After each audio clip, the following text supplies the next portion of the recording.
ननद ना हो ऐसी। कहते हैं बहुएं घर तोड़ती है, और तोड़ भी सकती है, क्योंकि वो तो पराई है ना। पर जब अपना ही खून अपना घर तोड़े तो क्या कहा जाए। ये कहानी भी इसी बात को सच कर रही है। जोधपुर से 100 किलोमीटर दूर एक शहर था, जिसमें सुषमा अपने पति, बहू, बेटे, बेटी और पोती के साथ रहती थी। सुषमा की बहू ललिता एक वर्किंग वुमन थी।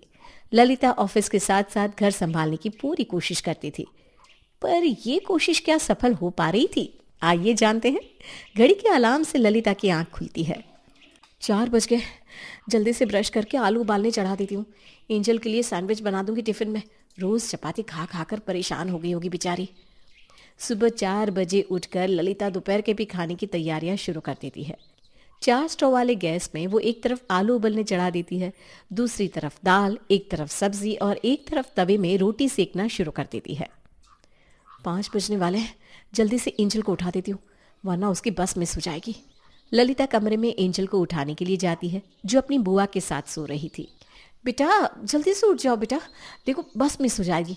ऐसे भी ना तेरे अटेंडेंस 75% से कम है। जल्दी से उठकर तैयार हो जा, तब तक मैं नहा लेती हूँ। तो आपको कहाँ सा फ़र्क पड़ता है, मैं स्कूल जाओ ना जाओ। अपना ऑफिस देखो यार, मम्मी मुझे सोने दो। ये अचानक इससे क्या हो गया? दीदी, एंजल ऐसे क्यों बात कर रही है? क्या प्रॉब्लम है बेटा, मुझे बताओ। ये तो कुछ बोल भी नहीं रही। दीदी आप इसे जगाइए और बात कीजिए। कुकर की सीटी बज रही है, मैं गैस ऑफ करके आती हूँ।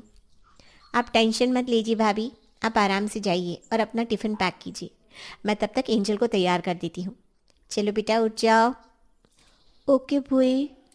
ललिता को ये सब बस एक 10th क्लास में पढ़ रही बच्ची का मूड स्विंग लगता है। सभी की टिफिन पैक करके ललिता अपना टिफिन अपने बैग में रख लेती है और अपने पति और अपनी बेटी का टिफिन टेबल पर रख देती है। मम्मी जी, मैंने खाना बनाकर किचन में रख दिया है, अब मैं निकलती हूँ। प्रेम जी, आप याद से अपने बैग में अपना टिफिन डाल लीजिएगा, और एंजल के बैग में उसका टिफिन, वरना वो भूल जाएगी। और पापा जी, आप प्लीज़ रेफ्रिजरेटर के केस को टच मत कीजिएगा, उसमें ना स्पार्क आ रहा है। मैंने इलेक्ट्रिशियन को कॉल कर दिया है, वो 11 बजे तक आकर उसे बना देगा। और हाँ पापा जी, आप 2 बजे प्लीज़ रेडी रहिएगा। मैंने डॉक्टर से आज की अपॉइंटमेंट ले ली है। पता नहीं पिछले एक हफ्ते से आपकी खांसी ठीक क्यों नहीं हो रही है। आप रेडी रहिएगा, मैं यहाँ से आपको डॉक्टर के पास ले चलूँगी। झूठे मूठे फर्ज का ड्रामा। चलो एंजल, मैं आपको बस स्टॉप तक छोड़ आती हूँ। आप नहीं होती तो मेरा क्या होता भूई। दोपहर के वक्त कीर्ति एंजल को लेने बस स्टॉप पहुंचती है। I am so sorry darling, I am late today. आज ना 2 बजे भाभी घर लौटने वाली थी, तो मुझे लगा वो तुम्हें अपने साथ लेती हुई आएंगी, इसलिए मैं बेफिक्र होकर सो गई थी। मुझे लगा भाभी तो पक्का लेकर आएंगी, लेकिन वो तो अकेली आई। तुम्हारे बारे में उन्होंने पूछा भी नहीं और पापा को लेकर निकल गई। आई एम सो सॉरी जान, मैंने आपको वेट कराया ना। अब मैं बच्ची थोड़ी ना हो भोई, और ये आपकी जिम्मेदारी थोड़ी ना है जो आप अपना सारा काम छोड़कर मुझे पिक एंड ड्रॉप करती हो। ये जिसकी रिस्पॉन्सिबिलिटी होनी चाहिए उन्हें तो फ़र्क ही नहीं पड़ता। Thank you for being with me always Bhoi. क्योंकि भोई जानती है कि अकेलापन क्या होता है बच्चे। इस घर में सबका यही है। पहले मैं लेफ्ट आउट फील करती थी, अब तुम। इसलिए मैं नहीं चाहती कि जो मैंने फील किया वो तू भी फील करे। इसीलिए मैं हमेशा तुम्हारे साथ रहती हूँ। और हाँ, तुम्हें मम्मी जैसा नहीं बनना, तुम्हें मेरी तरह बनना है, independent and cool. Kirti angel को घर लेकर आती है और अपनी भाभी का बना हुआ और अपनी माँ का गर्म किया हुआ खाना उसे परोसकर उसके सामने बैठ जाती है। खाओ बिट्टू। आपने खाया भोई? जब तक तुम ना खाओ मुझसे खाया नहीं जाता एंजल। अच्छा बताओ, तुम्हारा कोई बॉयफ्रेंड है क्या? नहीं नहीं भई, कोई बॉयफ्रेंड नहीं है। मुझे ना ये सारी चीज़ें पसंद नहीं है, मुझे तो लड़के ही पसंद नहीं है। क्यों पसंद नहीं है भाई? इस पे कोई गलत बात थोड़ी ना है। अब हम सबको एक सहारे की ज़रूरत तो पड़ती ही है, तो तुम्हारा भी बॉयफ्रेंड हो ही सकता है। वैसे वो बस वाला करण कैसा रहेगा तुम्हारे लिए भोई? मुस्कुराती हुई एंजल अपनी बुआ के गले लग जाती है। एंजल के लिए उसकी बुआ ही सब कुछ हो चुकी थी, उसके गार्डियन, उसके पेरेंट और उसकी फ्रेंड। वो अपनी सारी बातें उसी को बताना शुरू कर देती है और धीरे धीरे अपनी माँ से दूर होने लगती है। एक दिन जब रात को 10 बजे सभी एक साथ बैठकर कॉमेडी शो देख रहे थे, ललिता के फ़ोन में एंजल के स्कूल से एक मैसेज आता है।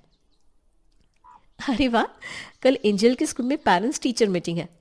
मैं कल हाफ डे का लीव डाल देती हूँ ऑफिस में। कोई ज़रूरत नहीं मम्मा, पेरेंट्स टीचर मीटिंग में तो पेरेंट्स जाते हैं ना, वो तो मेरी भूई है, वही चली जाएंगी मेरे साथ। You go to your office. ये क्या तरीका है अपनी मम्मी से बात करने का एंजल? सॉरी बोलो उनको। हाँ हाँ, आपको तो मैं ही बुरी लगूंगी ना, मैं ही बुरी हूँ सबसे, किसी मतलब है मुझसे। आप लोगों को या तो ऑफिस समझ में आता है या घर, पर इस घर में मैं भी हूँ, ये किसी को नहीं दिखता। ये कहकर गुस्से से एंजल अपने कमरे में चली जाती है। अपनी बेटी को इस तरह अपसेट देखकर ललिता रोने लगती है। इसी का डर था मुझे, इसलिए मैं काम नहीं करना चाहती थी। आपको याद है ना मम्मी जी, एंजल का कितना मन था सबसे बेस्ट स्कूल में पढ़ने का, और इनकी सैलरी से वो पॉसिबल नहीं हो पा रहा था, इसलिए मुझे जॉब करनी पड़ी। और अब एंजल के सपने को पूरा करने में ही मैं एंजल से दूर हो रही हूँ। हम सब ये बात जानते हैं बहू, तो कितना जान छिड़कती है एंजल पर। रो मत बहू, इसमें तेरे क्या गलती है? तो ऑफिस जाती है, उसके बाद भी घर का काम करती है। अब इस बात को एंजल को समझना पड़ेगा, वो बच्ची नहीं रही। इस बार उसके बोर्ड्स होने वाले हैं, मैं उससे बात करता हूँ। पर वो समझ नहीं पा रही है ना पापा जी, बहुत सीधी है, बहुत भोली है मेरी बच्ची। मैं छोड़ दूंगी ऑफिस, अपने खर्चे कम कर दूंगी ताकि प्रेम जी पर कोई बर्डन ना आए, या फिर वर्क फ्रॉम होम ले लूंगी ताकि मैं ज़्यादा से ज़्यादा समय एंजल के साथ बिता सकूं। मुझे लगता है तू उन दिनों को भूल गई जब तू काम नहीं करती थी और एक हाउसवाइफ थी। तब क्या कहती थी तुझे तेरी एंजल? मम्मा, आप मेरी फ्रेंड्स की मम्मा की तरह मॉडर्न नहीं हो। आप दिन भर साड़ी पहनकर घर पर बैठी रहती हो, मुझे आपको बाहर ले जाने में शर्म आती है। फ्रेंड्स की मम्मा है, वैसी ही मम्मा मुझे चाहिए। तो कितनी बातों को ध्यान दोगी तुम? अरे वो बच्ची है, हमारे बच्चे तो कुछ भी कहते रहते हैं, ज़्यादा ध्यान मत दो। आप ज़्यादा सोचिए मत भाभी, मैं हूँ ना, मैं एंजल से बात करती हूँ।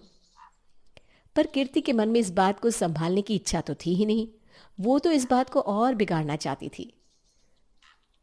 हॉल में हुई बहस का फायदा उठाते हुए वो एंजल के कमरे में जाकर उसे गला लगाकर कहती है, आई एम सो सॉरी बेटा, जो मेरे होते हुए भी तुम्हें ये सब देखना पड़ रहा है। मेरी शादी हो गई ना तो मैं तुम्हें अपने साथ ले जाऊंगी, वरना ये लोग तो तुम्हें खा जाएंगे। अपनी बेटी के लिए लीव लेनी ही थी तो बोलने की क्या ज़रूरत थी, ले लेती। पर भाभी जानती थी कि वो लीव की बात बोलेगी और तुम उन्हें मना कर दोगी। अरे पता नहीं क्यों कर रही है भाभी तुम्हारे साथ ऐसा। एंजल, कुछ गलती किया है क्या तूने बेटा? नहीं तो भोई, मैंने तो ऐसा कुछ भी नहीं किया। तभी दरवाज़ा खोलकर ललिता अंदर आती है और अपनी बेटी के माथे को चूमते हुए कहती है, कल पापा और मम्मी चलेंगे ना एंजल के साथ उसके पेरेंट्स टीचर मीटिंग में। और सॉरी बेटा, अगर मम्मा से गलती हो गई हो, मम्मा को माफ़ कर दो प्लीज़। एंड थैंक यू दी, आपके कारण ही इतने दिनों तक एंजल अपनी पढ़ाई और स्कूल मैनेज कर पाई, क्योंकि मैं तो बेचारी को टाइम ही नहीं दे पा रही थी। But I promise I will make up for this. कल मीटिंग के बाद हम घूमने चलेंगे। अच्छा एंजल, अभी भूई के साथ सो जाओ, हम कल पेरेंट्स टीचर मीटिंग में साथ जाएंगे। हाँ। ललिता की बात सुनकर एंजल के चेहरे पर मुस्कुराहट आ जाती है। अरे यार, ये तो सब किरकिरा हो गया, कुछ ना कुछ दिमाग तो लगाना पड़ेगा। अगली सुबह ललिता के उठते ही कीर्ति अपनी आंखें मसलती हुई कमरे से बाहर आकर ललिता से कहती है, गुड मॉर्निंग भाभी। वो ना रात को कॉल आया था एंजल के स्कूल से, वो लोग कह रहे थे कि पेरेंट्स टीचर मीटिंग आज पोस्टपोन हो गई है, शायद एक हफ्ते बाद होगी।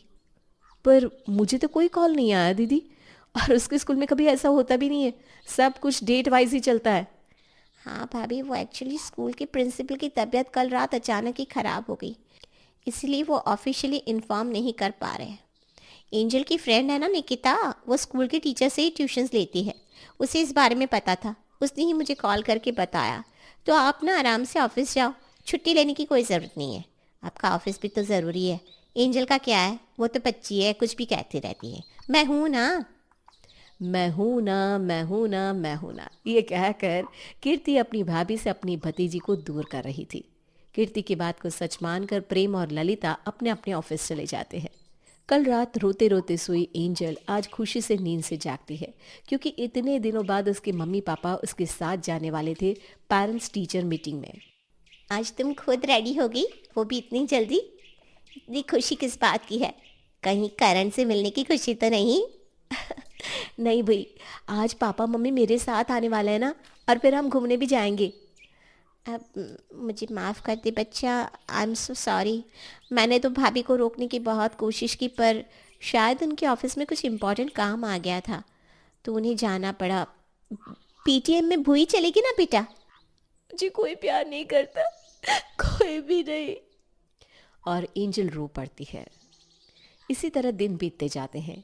कीर्ति एंजल के मन में जहर घोलती ही जाती है और एक दिन ऐसा भी आ जाता है जिसका कीर्ति को इंतजार था। एंजल करण का हाथ पकड़े अपने घर आती है और सभी के सामने कहती है, मुझे यहाँ नहीं रहना, मैं और करण दिल्ली में रहेंगे, वहीं जॉब करेंगे और अपना खर्चा निकाल लेंगे। 17 साल की अपनी छोटी सी बच्ची को इस तरह बगावत करता देख ललिता को कुछ समझ में नहीं आता। यह सब क्या है एंजल? कौन है ये लड़का? और तुम ये क्या बातें कर रही हो? ये हमारे घर के संस्कार नहीं है बेटा। कौन है ये लड़का? नाम बताओ तुम अपना। मेरी बेटे का हाथ पकड़ने की हिम्मत कैसे हुई? छोड़ो उसका हाथ। पापा, अब आप ही से समझाइए। पोती पोती करके सर पे चढ़ा रखा था ना आपने। देख लिया क्या किया आपकी पोती ने। पढ़ाई नहीं करनी, इसे यही सब करना है। दीदी आप ही समझाए ना इसे, आपकी बात तो सुनती है ना ये। मैं क्या समझाऊं? मेरे वक्त में आप सब बगावत पर खड़े हो गए थे, अब वही जब एंजल कर रही है तो देखती हूँ कौन क्या करता है। तुमने जिस लड़के को पसंद किया था वो तुम्हारे अलावा किसी और को भी डेट कर रहा था कीर्ति। मैं प्रूफ लाया था ना। और यहाँ बात दूसरी है। अरे अभी उम्र क्या है एंजल की? अरे पता नहीं उसे ये सब कौन सिखा रहा है। सिखाना तो आपको चाहिए था पापा, पर आप लोगों को फुर्सत ही कहाँ थी। अगर भूई ना होती तो न जाने मेरे साथ क्या होता। माँ बाप के होते हुए भी अनाथ थी मैं। एंजल अपने घर वालों से बहस करती रहती है। कीर्ति ये सब देखकर कोने में खड़ी मुस्कुराती है। ललिता को कुछ समझ में नहीं आता और वो फूट फूट कर रो पड़ती है। मैं जॉब छोड़ देती हूँ बेटा। तुझे दिल्ली जाना है ना? चल, मैं भी तेरे साथ वहाँ रहूँगी। तुझे जहाँ जाना है बोल, मैं तेरे साथ चलूँगी बेटा। तुझे अगर करण पसंद है तो उसे भी सेटल हो जाने दे, फिर हम तेरी शादी उससे करवा देंगे बस। पर मुझे आपके साथ ही तो नहीं रहना मम्मा, अब बहुत हो गया, मैं उब चुकी हूँ आपकी शक्ल से। एक ही पल में जैसे ललिता का परिवार पूरी तरह से बिखर चुका था। वो वहीं फर्श पर बैठकर फूट फूट कर रोने लग जाती है। पर यह सब देखकर भी अब तक चुप रहा शंभू अपनी चुप्पी तोड़ते हुए कहता है, तो तू ये सिखा रही थी एंजल को? तुझे क्या लगता है कीर्ति, मुझे इसकी भनक नहीं थी? मैं जानता हूँ ये सब तूने ही किया है। तेरे मन की पूरी नहीं हुई तो तूने हमारे खिलाफ एंजल को खड़ा कर दिया, उसे भी वही गलती करने पर मजबूर कर दिया ताकि तू हम सबसे बदला ले सके। तेरे पैदा होने से तो अच्छा मेरी कोई बेटी ही नहीं होती। और तू किसकी बात मान रही है एंजल? अपनी बुआ की, जिसने आज तक तेरे लिए एक रोटी तक नहीं बनाई। जब तू अपनी माँ की कोख में थी ना, डॉक्टर ने कहा था कि अगर तू इस दुनिया में आई तो तेरी माँ को जान का खतरा हो सकता है। सभी ने मना कर दिया, फिर भी तेरी माँ ने अपनी जान की ना सोचकर तुझे जन्म दिया। तेरा सपना था बड़े स्कूल में पढ़ने का, इसलिए उसने जॉब ज्वाइन की। आज तेरे मम्मी और पापा मिलकर काम करते हैं, तब जाकर इतने खर्चे उठा पाते हैं। कीर्ति के खर्चे उठा पाते हैं, तेरे खर्चे उठा पाते हैं। और तेरे दादा दादी तो कुछ कमाते नहीं, ये तो अच्छी तरह जानती है बेटा। ज़रा सोच, तेरी माँ पर कितना प्रेशर है। सुबह उठकर तेरे लिए टिफ़िन बनाना, अपना टिफ़िन बनाना, रात को आने के बाद तेरे लिए खाना बनाना। और आज जब तुझे अपनी माँ को सपोर्ट करना चाहिए तो अपनी माँ के ही अगेंस्ट खड़ी हो गई। तेरी माँ को डॉक्टर ने ऑपरेशन के लिए बोला है, पर उसने ऑपरेशन नहीं कराया क्योंकि उसे लगा कि तेरा 12th कंप्लीट होने वाला है, तुझे फ्यूचर डिग्री के लिए ज़्यादा पैसों की ज़रूरत पड़ सकती है। अपने ऑपरेशन के पैसे उसने तेरी पढ़ाई के लिए जमा कर रखे हैं और उसी माँ के अगेंस्ट तो खड़ी हो गई। क्या? Oh my God! पर बुई ने तो मुझे कुछ और ही बताया था। उन्होंने कहा था कि मम्मी मुझे जन्म देना नहीं चाहती थी और मेरे यहाँ होने के कारण मम्मा की लाइफ में प्रॉब्लम्स हो रही है। She hates me. नहीं बेटा नहीं, तेरी माँ तो तुझे जान से भी ज़्यादा प्यार करती है, पर पता नहीं तेरी बुआ क्यों तेरी माँ से तुझे दूर करने की कोशिश कर रही थी। अपने दादा दादी की बात सुनते ही एंजल को समझ में आ जाता है कि कीर्ति उसके साथ क्या कर रही थी। वो करण का हाथ छोड़कर भागकर अपनी माँ से लिपट जाती है। प्रेम, एक ढंग का लड़का देख और विदा कर इस लड़की को। जो बेटी मेरा घर तोड़ना चाहती है उसे मैं अपने घर में एक पल और बर्दाश्त नहीं करूँगा। कीर्ति का भांडा फूटते ही वो फूट फूट कर रोने लगती है। मुझे माफ़ कर दीजिए भाभी प्लीज़। तूने अपने भाई का ही घर तोड़ना चाहा? छी कीर्ति। जब मेरी इतनी बड़ी गलती के बाद आप सब मुझे माफ़ कर सकते हैं तो भूई को भी माफ़ कर दो दादू, पापा प्लीज़। कीर्ति हाथ जोड़कर सभी से माफ़ी मांगती है और सभी उसकी इस भूल को आखिरी भूल मानकर माफ़ कर देते हैं और कुछ इस तरह ललिता का परिवार बिखरते बिखरते संभल जाता है। कीर्ति इसके बाद कभी भी एंजल को भड़काने की हिम्मत नहीं करती।